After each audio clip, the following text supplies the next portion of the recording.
The day Nixon invaded Cambodia was the day I had to speak out against world profiteers, large corporations, and so forth. And so I got rid of my Wall Street career, which was in Montgomery Street here. And when I walked through that door, I kept walking and announced to the world that also I was gay. And it was like taking a huge burden off my back. I no longer had to live a double standard, double life. What you are listening to is an interview and news profile of the former San Francisco Board of Supervisors member, former junior grade lieutenant, and one of the most famous LGBTQ activists of all time, Harvey Milk. Born in Woodmere, New York, on May 22nd, 1930, Harvey Milk was a gay man who, after countless failed jobs, was able to find refuge on Castro Street, where he became an icon for San Francisco's persecuted gay community. It wasn't until 1977 when Harvey Milk was elected city supervisor and made history as the first ever openly gay man to be elected into office in California. Though he was not the first LGBT person ever elected, as that title goes to Kathy Kosachenko, Harvey Milk left a legacy that would set the stage for LGBTQ people across the nation and potentially across the world. He was a gay man who resided on Castro Street and worked at a little camera shop. A man who was sent death threats and shunned by the straight community made it. He made it, and he wanted to make sure to drop the ladder down and bring everyone up with him. I think this is embodied in his speech that he gave on Gay Freedom Day, June 25th, 1977, also known as the speech where he states, "You've got to have hope." Milk's speech is one that encouraged people to gain hope, as hope would be the key that helps people push forward, and hope that would help those closeted, those open, and every minority group oppressed by America, and get the green light to be a hero in others' lives. And you've got to elect gay people so that that young child and the thousands upon thousands like that child know that there's hope for a better world. There's hope for a better tomorrow. Without hope, not only gays, but those blacks, and the Asians, and the disabled, and the seniors, the us's, without hope, the us's give up. I know that you cannot live on hope alone, but without it, life is not worth living. And you got to give them hope. Thank you very much.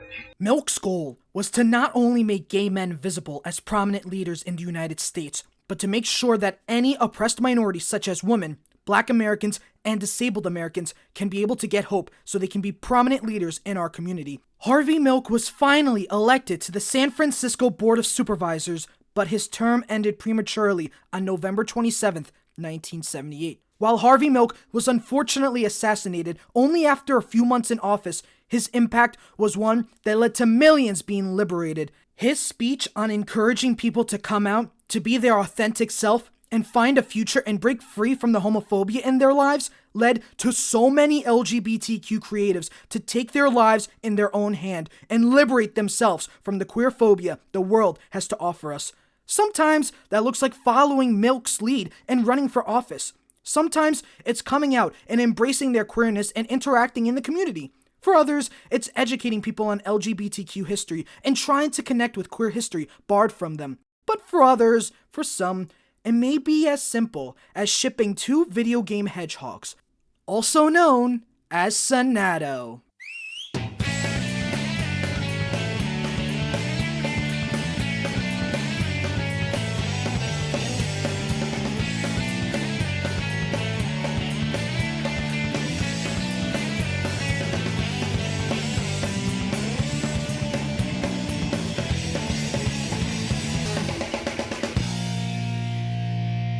All right, quick disclaimer. I just want to get this out of the way. I am not arguing for this ship to be canon, nor am I arguing that Sonadow is the greatest ship in the whole world. I am well aware of ships like Sunami, Shadouj, whatever y'all know, and I respect them and I love them 100%. I also know that Sonadow will most likely never ever be canon, but that's okay and I respect that. This is just Sonadow for now, and to talk about why I love about Sonadow. You know, me gushing about Sonadow. Don't take me too seriously. This is less of a serious vid and more of a silly vid, celebrating the end of the year and just talking about a ship I really, really like and what it means to me. Okay, so no ship wars, no accusations of me making it canon. Okay, yeah, you can complain about it in the comments, but no war zones, please. I know the Sonic fandom's infamous for that, but let's continue. Subject A, good hedgehog. Subject B, evil hedgehog. Introducing Shadow from Sonic Adventure 2. Now you can choose to be Sonic, the good hedgehog, and try to save the world. Or Shadow, the evil hedgehog, and conquer it. What kind of hedgehog are you? Rated E for everyone, only on Dreamcast. On June 23rd, 2001, the world would be introduced to the game Sonic Adventure 2 for the Sega Dreamcast. Taking place after Sonic Adventure 1, the story follows Sonic as he not only has to stop Dr. Eggman from firing the Eclipse Cannon onto Earth, but confront a new rival named Shadow the Hedgehog. Immediately upon release, fans loved and embraced Shadow. Everything about Shadow was, in the plain sense, awesome. Also, fun fact in relation to this video, 2001 was also the same year when the Netherlands legalized same-sex marriage and was the first country in the world to legalize such. Whereas Sonic was cool, friendly, snarky, and rebellious, but always ready to make a friend, Shadow was colder, more reserved, and ready to fight and achieve his goal with little or no regard for anyone else. Because of this, even after Shadow learns the truth and fights Eggman with Sonic, they are considered rivals. We'll see them work together, they'll clash, always ready to challenge another. Under the consistent clashing and sometimes just not getting along, Sonic and Shadow have a mutual line of respect, an agreement to acknowledge that both are just as strong and capable of saving the world.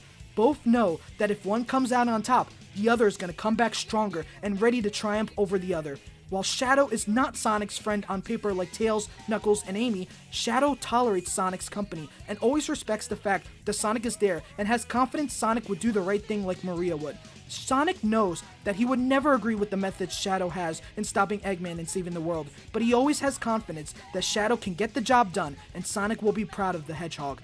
In other words, they're gay for each other. Sonic Adventure 2 also gave us Rouge the Bat, and you can tell all the guys loved her, and also the girls and the gays and the theys, and can you blame them? We stan, what a queen. Also, she and Knuckles are bi for bi icons. You know who else is also a queen? Isaac's Universe. Okay, so fun fact, I have a cousin who's also gay, and who's also Puerto Rican, and he makes YouTube videos. Not as the same as I do, but rather vlogs, makeup tutorials, all that stuff. So if you want to see that, please check out Isaac's Universe. It is your favorite boy, Poppy. It is Isaac, Poppy Beauty. But you can call me Isaac, or you can just call me whatever you want, as long as you call me. That's all that really matters, okay? I recently reached out to him again on Instagram, and it was so cool because I never realized I had a cousin who was also doing kind of the same things I was doing, albeit more stylish. I mean, I can't really do makeup because my skin is horrible, but please, if you're like wanting to look at some comfy Vlogmas videos or just comfy vids like makeup, seeing his life and all that, please check out Isaac's Universe. He is so iconic, and I'm just really happy to have another family member who is openly gay as me and also has a YouTube channel. So like, go support him. He barely has any subscribers like compared to me, so please get that subscription rate up. No, this is not sponsored, but I just really wanted to shout out my fellow family members who are also making YouTube videos. Hey Isaac, if you see this, you're probably not, but anyway, back on topic with the video. It was no surprise that the minute Shadow was introduced, people started shipping him with Sonic. He was a perfect match for the Blue Hedgehog. Opposites attract, and that is true for these two. Sonic and Shadow's natural rivalry, the tensity between the two, was never just hostility, and the fact that fans just adored the new vibe Shadow brought to the franchise, it was a match made in shipping heaven. But the real question is, the real question everyone is asking, the real question we're talking about in this video is, why? Why are people so drawn to the ship with two hedgehogs from a 30-plus-year-old franchise? More importantly, why are people still shipping Sonic and Shadow together when there's other canon LGBTQ ships? Well, there are many arguments, ranging from, I don't think Amy deserves Sonic because her crush on him and obsession is annoying, and she would be evil anyone gets in her way, yada yada yada, I hate Amy. I used to think like that, and thank God I learned that was horrible characterization. Stop thinking like that regarding Amy because you're not just wrong, you're misogynistic. Other arguments can be, oh, just because it's fun and that's cool. I can spend the whole video saying every single reason why people ship Sonadow, but this video would be too long. So instead, we're gonna boil it down to 3 important factors, or at least factors that appeal to me and many others. What are these 3 factors, you may ask? First, rivals to lovers. 2, opposites attract and help balance themselves out. And the third one, which is the big one for this video and this channel, it's an inherently queer ship that LGBTQ people can resonate with and see themselves. The first one is rivals to lovers, and this is easy. After Sonic Adventure 2, the relationship between Sonic and Shadow shifted away from the animosity Shadow had towards Sonic to more so of a rivalry. Now, some would be quick to judge and think that rivalries could never work as couples, and it's simple. Society thinks rivalries have a negative connotation, but that's not necessarily true. In a study called The Psychology of Rivalry by Gavin James Kilduff, a study was conducted that proved that rivalries benefited the competitors, and stating that participants who recalled the competition against a personal rival reported significantly higher levels of motivation than participants who recalled the most recent time they had competed against someone. It also depicted a study that proved that analyses of competitive runners, actual race performance indicated that they ran faster when competing against their rivals than in races in which their rivals were absent. Sonadow perfectly demonstrates this, as Sonic's attempt to survive anything the world throws at him in Sonic Adventure 2 catches on to Shadow, and in turn inspires Shadow, and vice versa, leaving this feedback for both of them to grow for the sake of not falling behind someone they deem equal to themselves. Take for an example in Adventure 2, Shadow complements Sonic's skill to survive the explosion with Chaos Control after Eggman launches him into space. Another example is in Heroes, when Team Sonic and Team Dark confront each other in Lost Jungle. Sonic comments about Shadow's stubbornness being a saving grace, and references his line in Sonic Adventure 2 in the Japanese dub. What this line does is not only does Sonic mock Shadow, but he also calls back to his other convo and signaling that it's good to see Shadow is alive in a more unfriendlier way, to put it in better terms.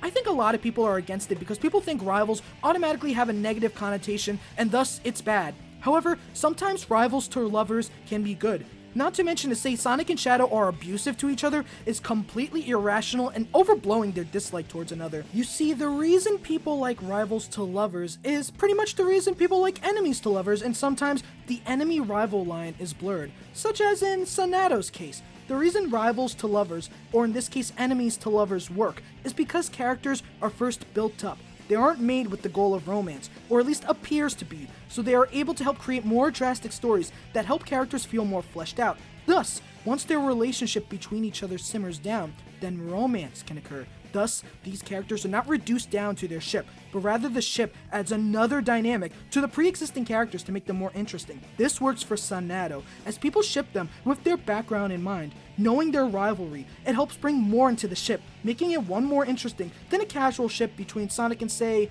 Amy, or alternatively, Shadow with Rouge, which are closer and friendlier to each other. This brings me to my second reason why people ship Sonadow. Opposites attract. This really needs little explanation. Even people who've never played any Sonic games in their life or never watched a Sonic show can tell you that Sonic and Shadow are polar opposites. Whether it's just reading a synopsis or just looking at their designs point blank, Sonic and Shadow are complete polar opposites of each other. This dichotomy is not only why Sonadow is such a beloved ship, but why Shadow is so popular in contrast to every other character in the franchise. What made Shadow stand out on the release of Sonic Adventure 2 was that he himself was a direct contrast to not only the rest of the cast of colorful and joyous characters, but to the Sonic franchise itself. At least everything that wasn't the comics. After watching his best friend Maria sacrifice herself to protect Shadow, he was then frozen for 50 years, and once came back, manipulated Dr. Eggman to conquer the world, only for him to regain his memories of Maria's wish and save the world in her name. You see, at the time, at least in the games, Sonic characters had backstories or histories that seemed more lighthearted or more heroic, such as Knuckles dedicating his life to guard the Master Emerald in honor of the Echidna tribe, or Tails wanting to be as cool as Sonic. Shadow, however, was completely different than that. Shadow is that of a tragic backstory for the Sonic universe. Shadow was loved because he was a breath of fresh air in the Sonic franchise, as this franchise just turned 10 at the turn of the century.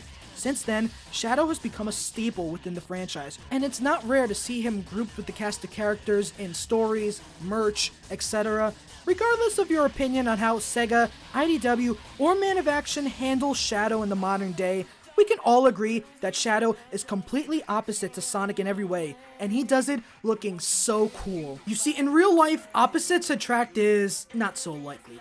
However, in fiction, there's always a chance. After all, according to Tropedia, a website dedicated to fictional tropes, strong relationships thrive on how each member compensates for the other's weakness with his or her own strength and vice versa.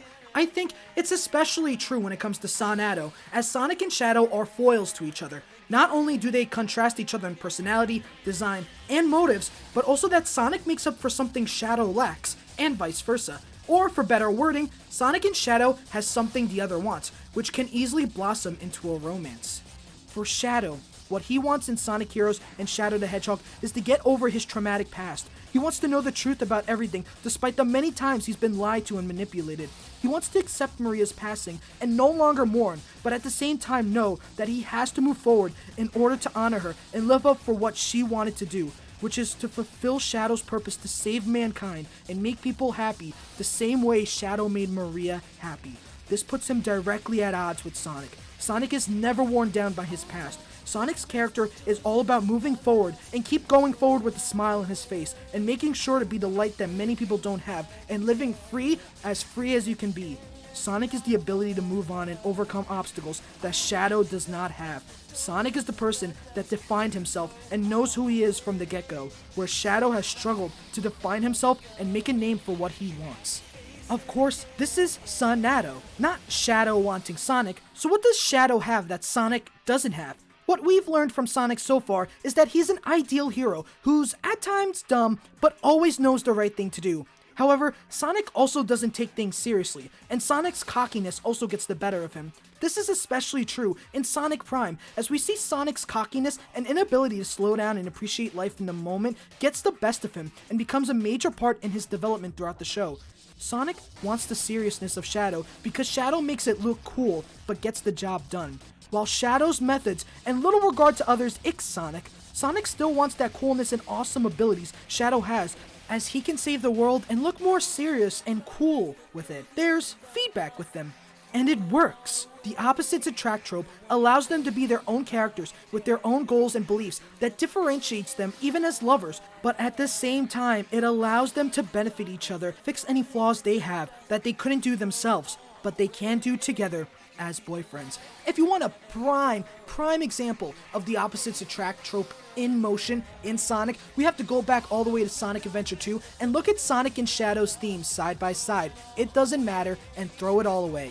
Immediately off the bat, these songs are complete opposite, whereas It Doesn't Matter sounds very adventurous and exciting. Throw It All Away sounds brooding, dark, and edgier. They contrast each other, but it's what's in the lyrics that helps show the opposite attracts trope for Sonadow in motion. For example, Sonic's songs have lyrics such as, "And I won't give in, won't compromise, 'cause I only have a steadfast heart of gold. I don't know why I can't leave, though it might be tough, but I ain't out of control, just living by my word. Don't ask me why, I don't need a reason.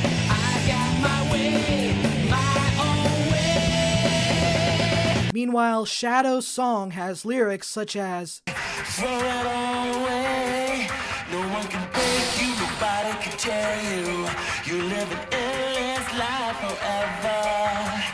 Over the darkness, the dozens and the dusk, throw it all away, you see a light wherever you go, you have to face it again and again."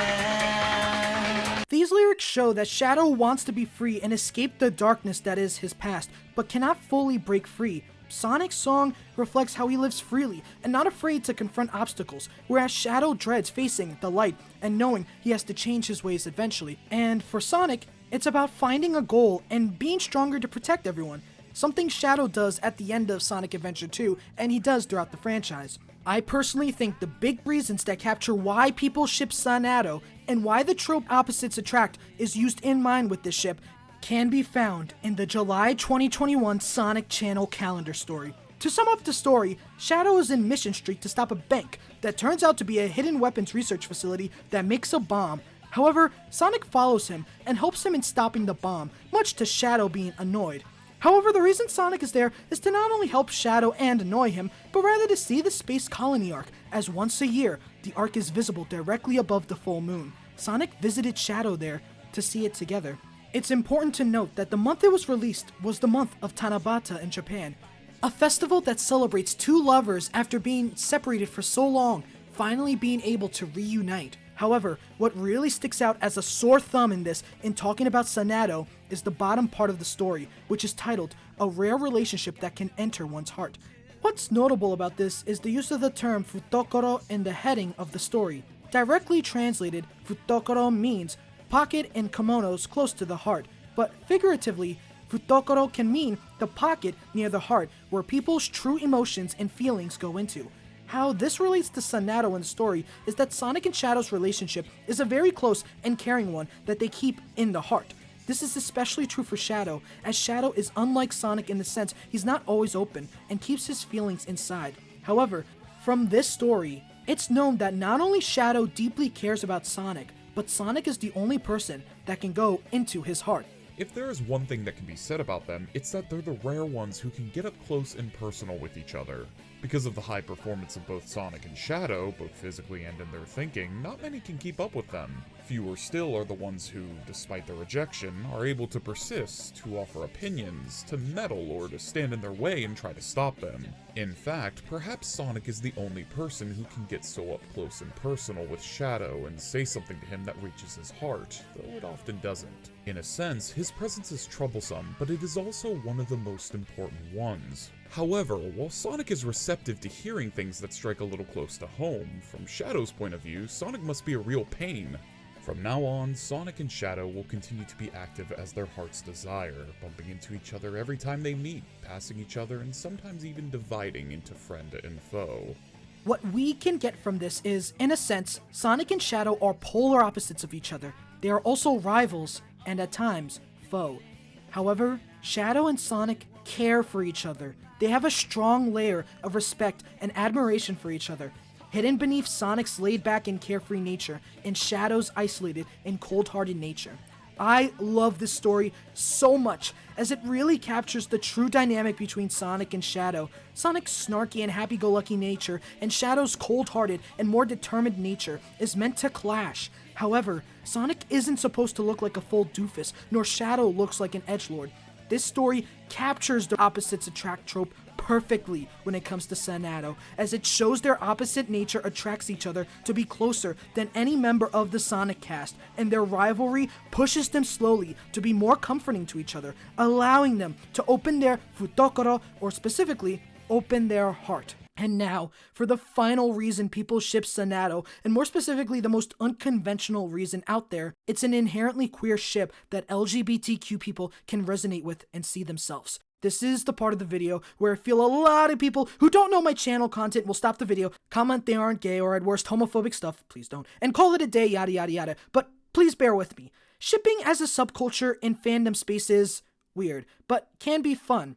Shipping is one that can challenge the norms of fiction by putting characters together and enjoying their bond in a way writers never imagined or were allowed to explore. Shipping is okay. Who cares? However, for LGBTQ shippers in fandom, it's very important. Let me explain. When it comes to media representation, it hasn't been too kind to us queer folk, especially in the 2000s, where Sonadow was gaining its legs. Let's put it this way. The only LGBTQ-oriented show that made it mainstream were Queer as Folk, The L Word, and Queer Duck. I made a video on the latter, and one of those was originally an online one. And aside from the few jokes or episodes on something like It's Always Sunny in Philadelphia, which they handled well, but they should have not used the slur, but that's it, and The Simpsons, LGBTQ people in the media were practically invisible.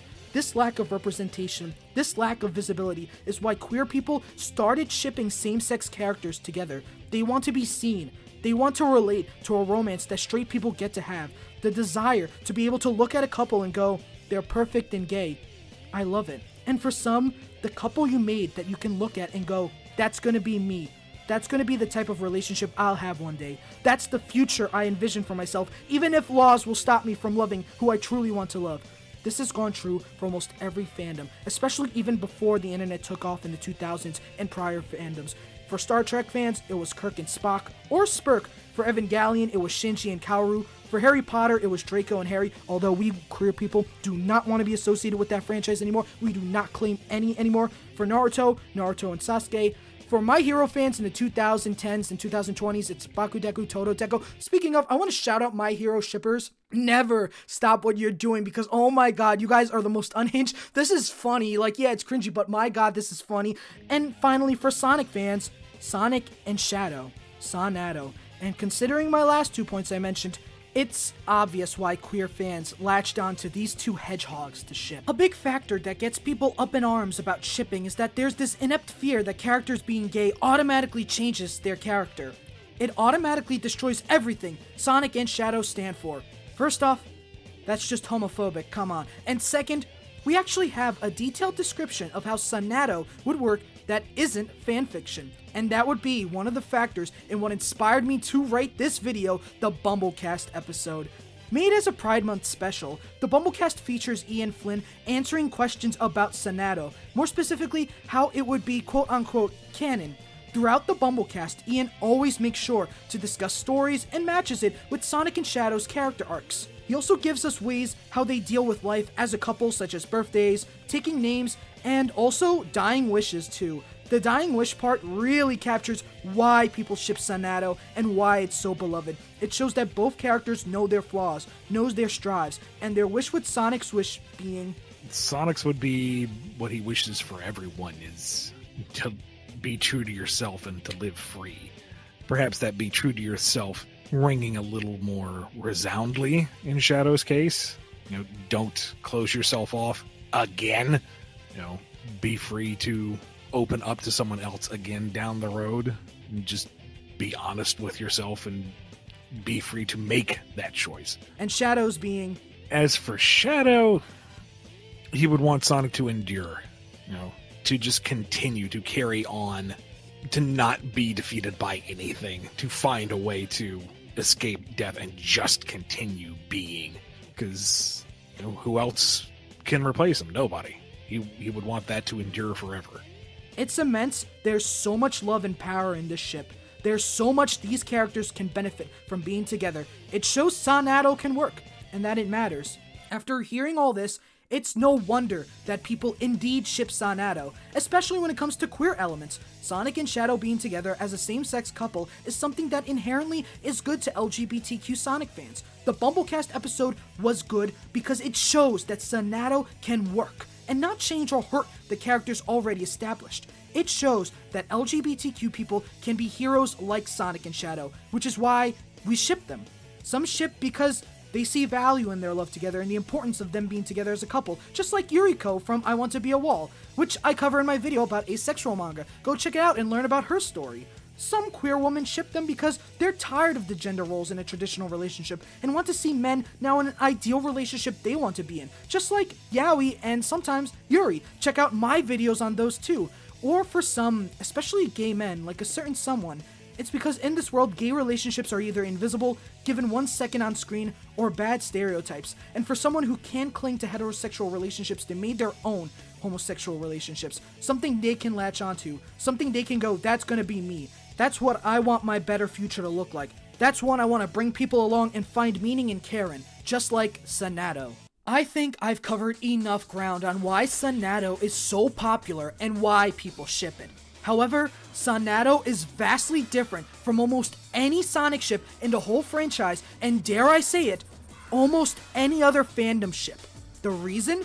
Sonadow has transcended its boundaries as a ship and has become a meme, a figure, and a staple in the Sonic fandom for better or worse. And by worse, I mean for homophobic, transphobic Sonic fans. How are you a Sonic fan and a bigot? Like, come on, make it make sense. Take, for example, this gif of Sonic kissing Shadow. Originally titled In Your Arms by Miley14 and uploaded to DeviantArt on November 6, 2015 by Ham Radio, as it was a gift to them by Miley14.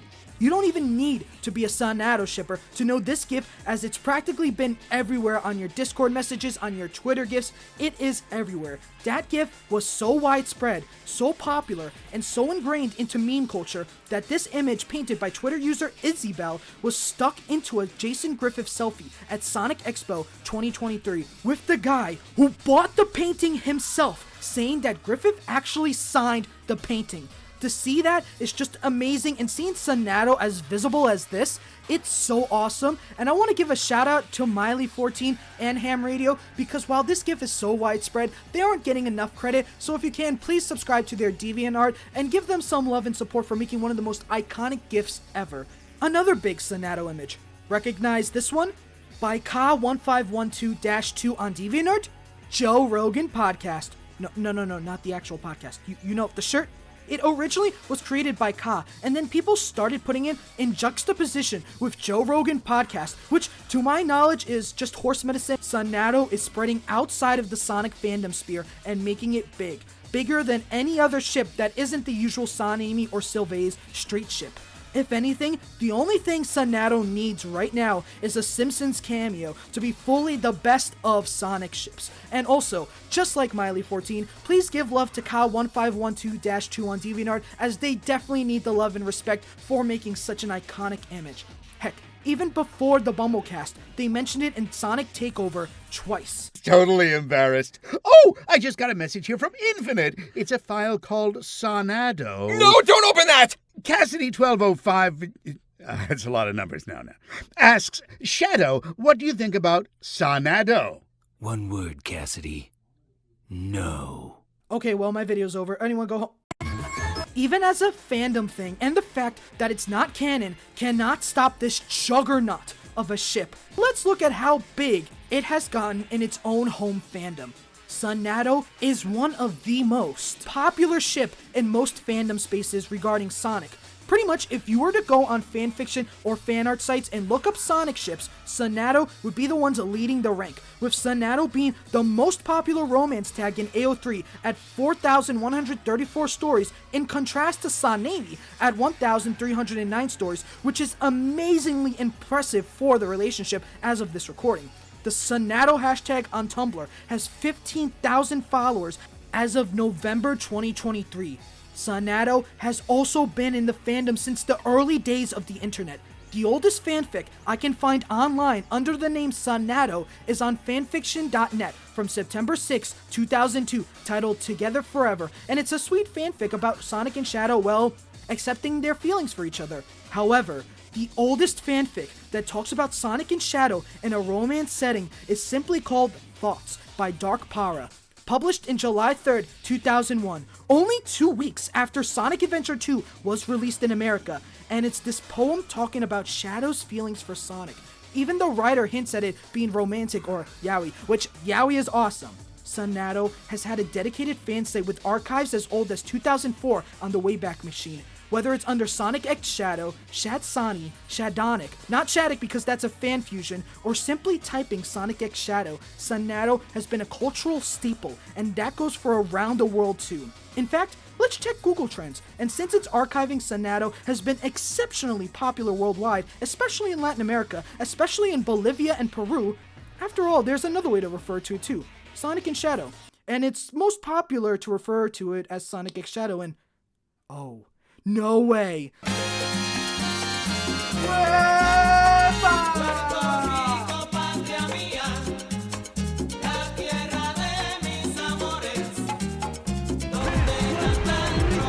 It is known as the Island of Love, La Isla del Encanto, one of the jewels of the Caribbean alongside Cuba and Hispaniola, the home of the coquí, bomba, Rositas, and legends. It's none other than the beautiful island known as Puerto Rico. Ever since the dawn of time, Puerto Rico has been enriching the lives of the Boricuas and those around it with amazing food, beautiful music, and since this is an LGBTQ video, famous LGBTQ icons such as trans icons Daniela Arroyo to international legends like Ricky Martin. I think the reason Puerto Rico has a spot in this video is simple.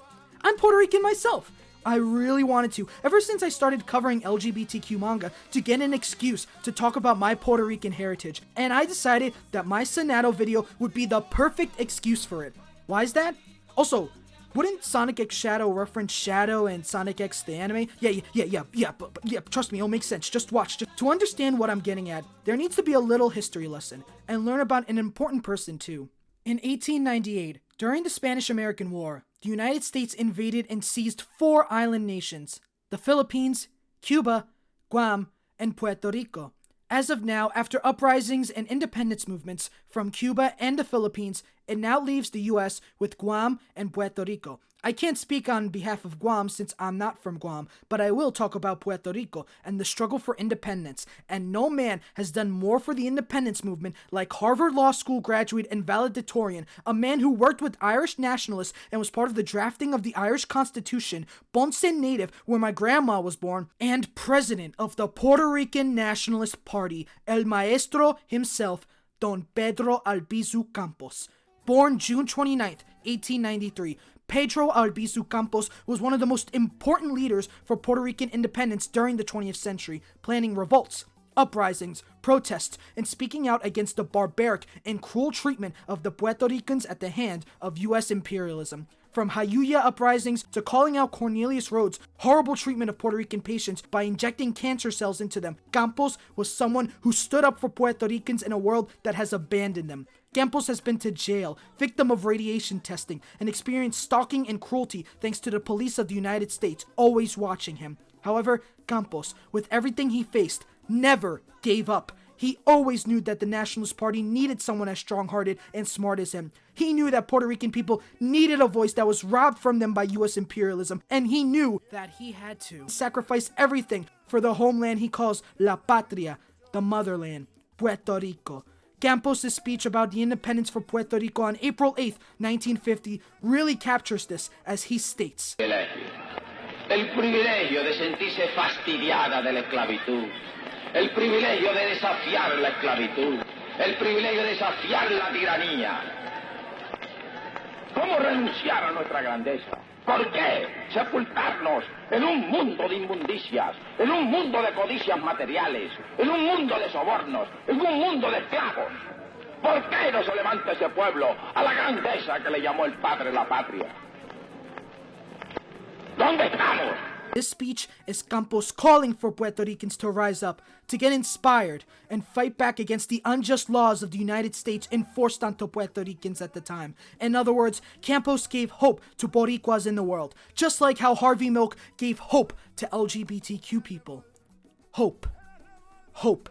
The answer that connects Harvey Milk and gay activism, Don Pedro Albizu Campos and Puerto Rican activism, and a gay ship that involves two iconic hedgehogs from one of the most beloved video game franchises of all time. How are they connected? Through hope.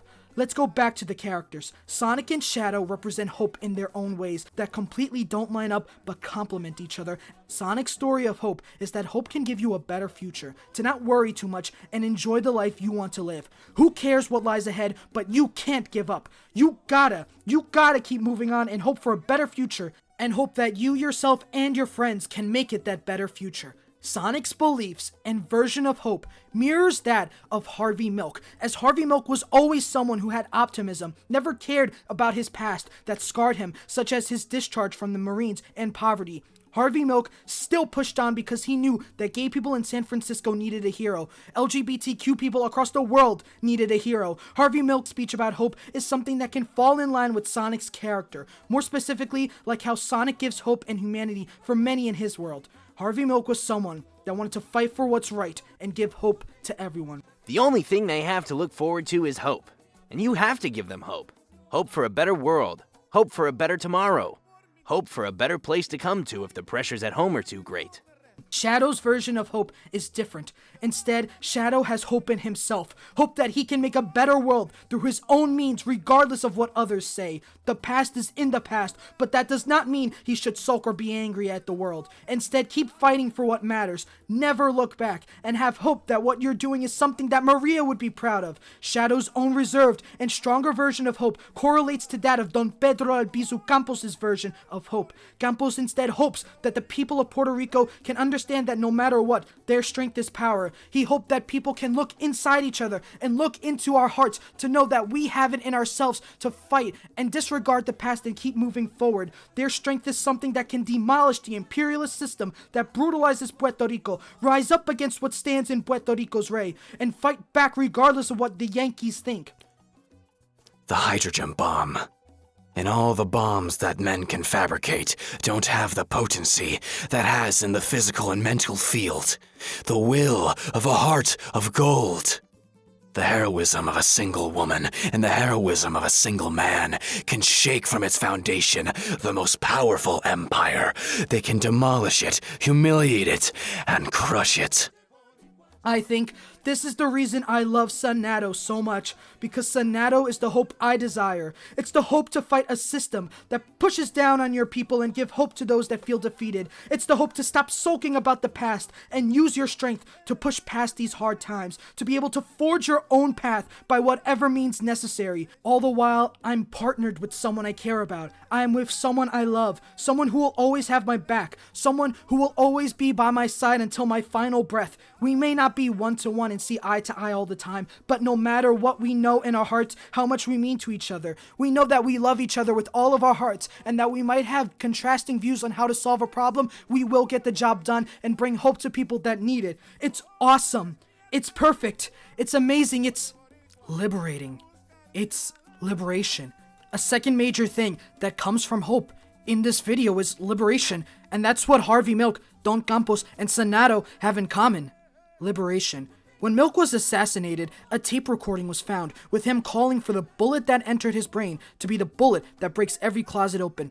When Don Campos passed away, Puerto Ricans didn't stop. They kept fighting for a future for their island and their people. Their hope is what encourages people to fight, because they know they just can't give up. They have to keep going. That sentiment is embodied in Sonadow. Sonic's innate belief that everyone should be free and should always move forward mirrors Milk's own belief of freedom. For Shadow, his belief of liberation is to be free of his traumatic past, be free from the confusion, and forge his own path that does not care what the world thinks of, nor only live to be weighed down by the past. Campos' liberation resembles Shadow's because it's about Puerto Rico looking beyond its past as a colony and looking for a future where Puerto Ricans are able to look for a future where they're able to see past their struggles and be free to be who they are for their own merits. This is how these three are connected, through their own recurring belief of liberation, either liberation from the past or liberation to the future. There's different ways people can get hope from, and for me, it's going back to my past and looking where I come from. I am Puerto Rican and I love my heritage, so it's important I learn about people like Pedro, Albizu, Campos, and as a gay man, it's important that I know famous LGBTQ icons like Harvey Milk. They give me hope because they fought so I can live as who I am, so I don't have to experience racism from my Boricua heritage or homophobia from my gay identity, and I gotta respect that. But the real question here is, why Sonadow? Why lump in a gay hedgehog ship with two important figures in history? Well, with this channel, I have taken the time to talk about many stories regarding the LGBTQ community. I've made videos covering LGBTQ manga, anime, and other media, legitimizing their stories, talking about its intersection with women's rights in the world, and why it's so important to learn about them. From trans stories like Hibari's, bisexual stories like Taichi's, asexual stories like Chika's, lesbian stories like Sorawa and Toriko, intersex stories like Richard, queer stories like Rio, and gay stories like Wei Wuxian and Lang Wangji. And with new stories coming out like Bridget and her story as a trans woman, Dolph Laserhawk and his identity as a gay man, there's one story that hasn't been shared, one that is crucial to this channel because, come on, it's obvious who it is. I've covered historical figures like Sylvia Rivera, Brenda Howard, Stormy DeLarvery, Keith Haring, Catherine Kobali, Herculine Barbin, Nobuko Yoshia, Harvey Milk. It's time to share my story.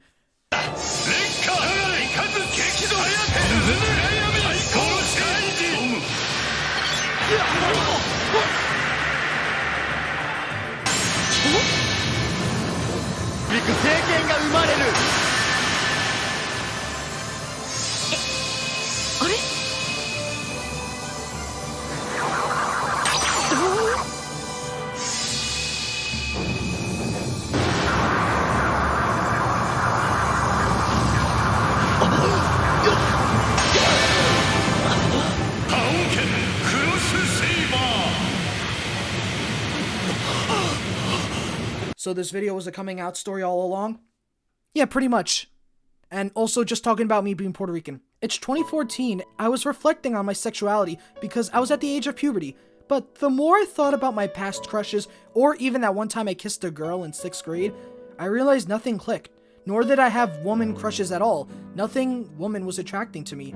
So I decided to just think like, what crushes did I have? I surely had to have a crush on some girl from a cartoon or an anime I watched. And I remember how I was hugely hyperfixated on Sonic throughout kindergarten and pretty much all of elementary school. But then I realized I had a crush on Sonic and Shadow? Wait. Shouldn't it be me having a crush on Rouge or Amy? Like, isn't that the goal? I project myself onto Sonic and then win Amy as, like, the man winning the girl over? That's supposed to happen, right?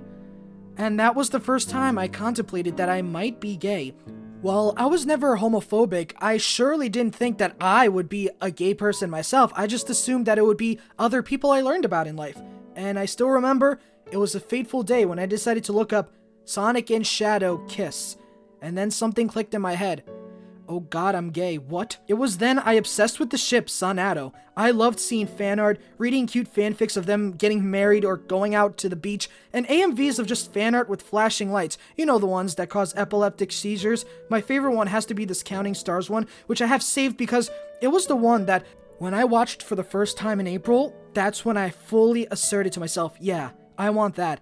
I want to be like Sonic and Shadow in this AMV. I want to marry a guy and date, call my rival, take photos together, just be a couple, be happy, be gay. People started picking up on it. Either it's me looking up ship fan art of cute gay or lesbian ships that I loved in my fandoms, or literally looking up yaoi anime and manga to read that wasn't my fandoms, just regular stuff. That's where the yaoi part comes in from my yaoi video, by the way.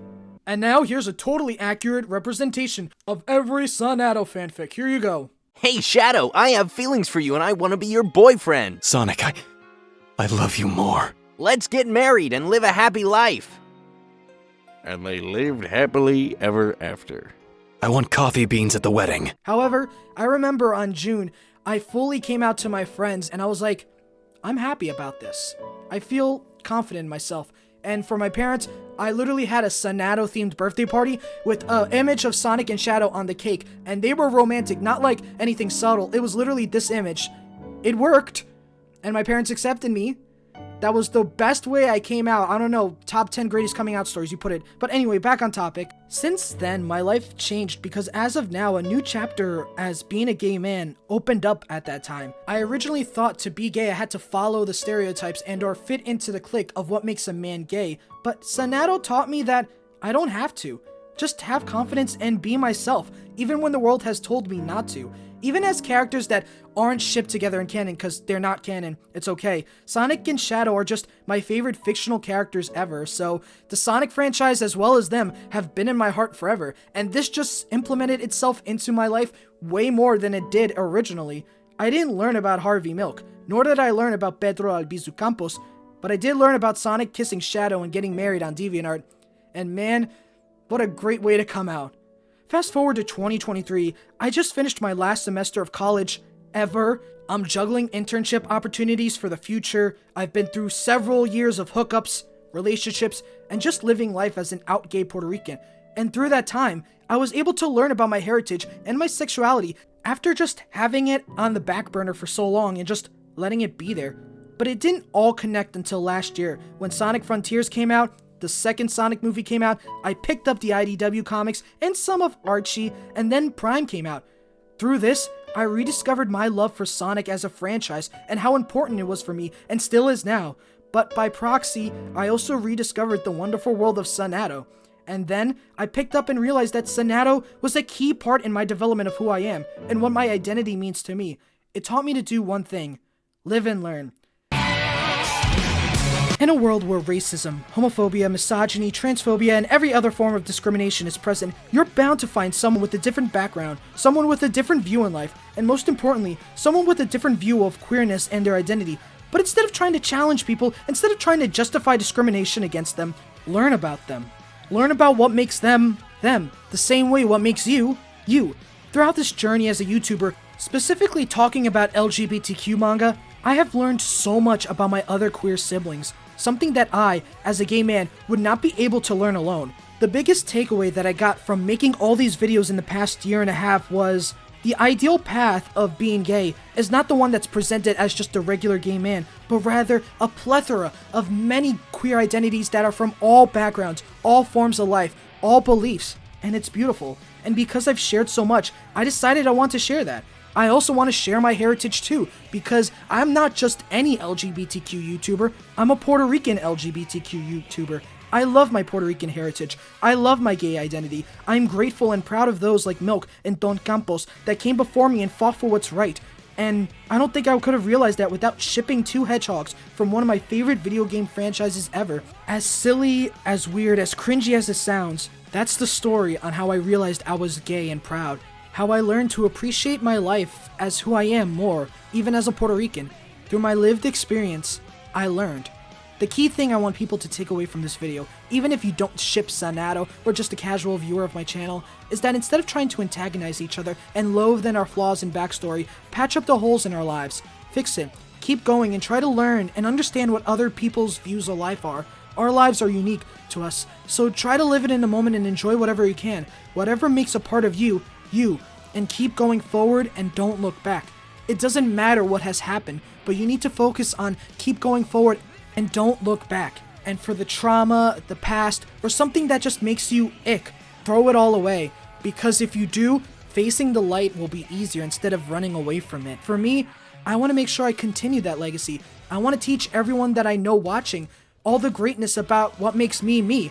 And for me to continue their legacies, I either teach people about my culture, I'm either learning about others' experience, or sometimes I just watch my favorite video game franchise, either its Netflix shows or playing its games, and enjoy a ship between 2 gay hedgehogs that would have never came to be in canon, but they are in my heart.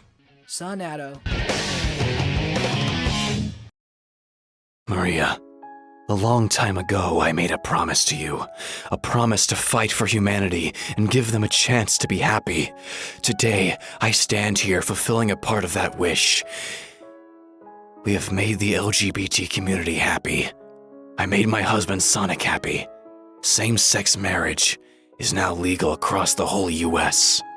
Shadow, she would be so proud of you. Huh. Who knew that never giving up and having hope for liberation took us this far? Sonic, we can't stop here.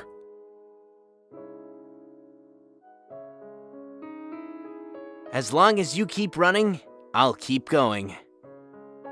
Standing side by side on the hillside looking at the sunset and the wreckage, and they share a compliment, and instead of like a fist bump or see you next time, and one of them runs off, maybe they throw arms around each other or something and just kind of stand there.